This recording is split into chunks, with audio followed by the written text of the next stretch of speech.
Right breaking చూస్తున్నాం. బంగాళాఖాతంలో కొనసాగుతున్న తీవ్ర అల్పపీడనం పశ్చిమ వాయువ్య దిశగా కదులుతోంది.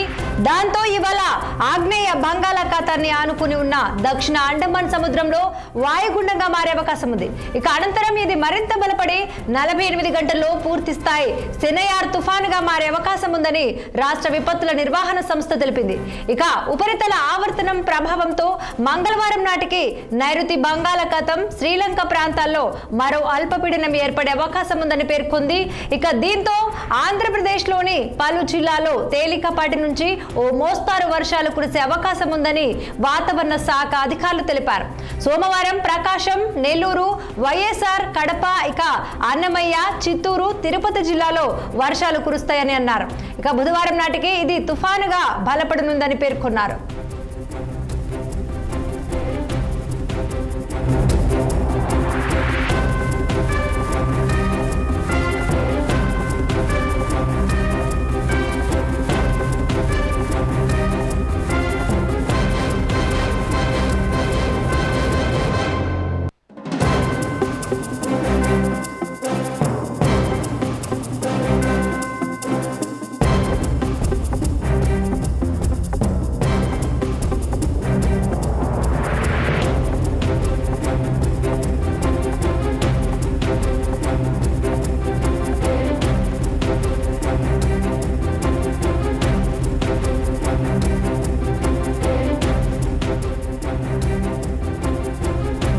బంగాళాఖాతంలో కొనసాగుతున్న తీవ్ర అల్పపీడనం పశ్చిమ వాయువ్య దిశగా కదులుతోంది.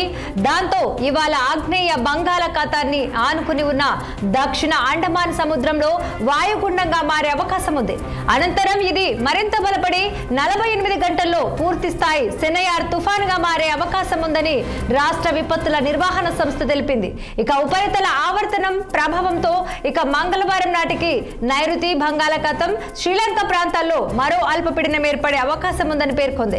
దీంతో ఆంధ్రప్రదేశ్లోని పలు జిల్లాల్లో తేలికపాటి నుంచి ఓ మోస్తారు వర్షాలు కురిసే అవకాశం ఉందని వాతావరణ శాఖ అధికారులు తెలిపారు. సోమవారం ప్రకాశం, నెల్లూరు, వైఎస్ఆర్, కడప, అన్నమయ్య, చిత్తూరు, తిరుపతి జిల్లాలో వర్షాలు కురుస్తాయని అన్నారు. బుధవారం నాటికి ఇది తుఫానుగా బలపడనుందని పేర్కొన్నారు.